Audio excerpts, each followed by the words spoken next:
C'est pourquoi l'amour a besoin d'action, la confiance a besoin de preuves, les excuses ont besoin de changement.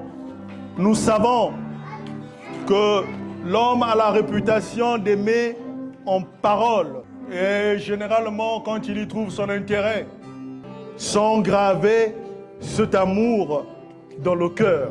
Mais le vrai disciple, c'est celui qui imite son maître, qui doit donc aimer en action et en toute vérité. Amen.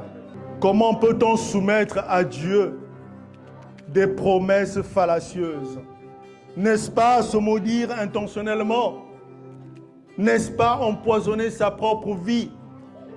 N'est-ce pas faire le choix de la mort au lieu de la vie? Nous ne pouvions pas promettre pour promettre. Nous ne devions pas ruser devant Dieu parce que Dieu nous connaît avant même que nous puissions exister. Amen. Nous avons entendu Salomon qui demandait à Dieu une chose exceptionnelle, l'intelligence, la sagesse. Alors qu'on lui a demandé, on lui a donné carte blanche, demande-moi ce que tu veux. Mais nous, que demandons-nous à Dieu?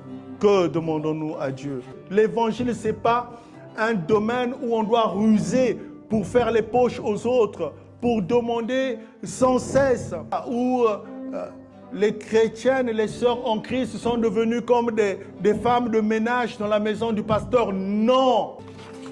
Libre à vous, si vous préférez cela. Parce que nous pensons que de même que l'homme a précédé la Bible, l'homme est créé avant la Bible. De même, le savoir-être, vivre, doit précéder toutes nos actions. C'est ce qui illustrera la grandeur de l'esprit d'un vrai disciple de Yeshua. Le chrétien, c'est celui qui travaille avec rigueur. Le chrétien, ce n'est pas un fainéant. Le chrétien doit être le modèle à suivre. Il doit être détenteur, dépositaire des valeurs morales qui manquent aujourd'hui dans notre société. Le chrétien est celui qui est discipliné. Quand on vit dans l'indiscipline, on n'est pas chrétien, on est crétin. Nous devions forger la foi et l'amour vrai. Nous devons nous engager et rester toujours dynamique.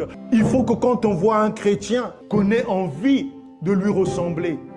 Pas que le chrétien devienne un repoussoir.